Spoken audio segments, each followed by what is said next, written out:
How to make a game pass in Roblox. Hey gamers and creators, welcome back to our channel. If you're passionate about Roblox and thinking about enhancing your game with the Game Pass, you're in the right place. So let's not waste any time and jump right into it.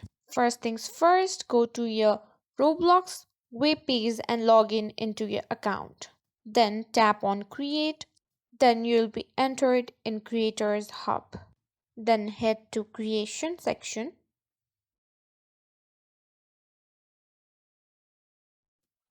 Then tap on Experience.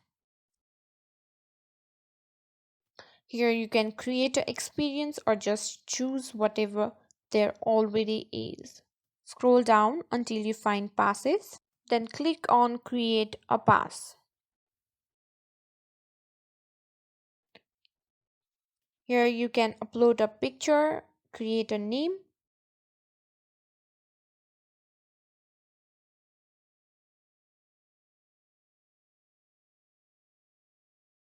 then add in description, then create pass. Make sure it's appealing and represents the perk well.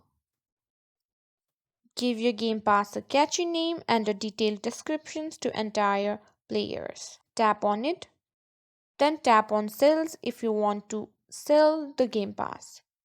Toggle on the item for sale, type in the price that you want to sell the game pass in, then tap on save changes. And that's it. You've not only created a game pass, but you've also listed it to sell. Experiment with different perks and incentives to see what your players love the most.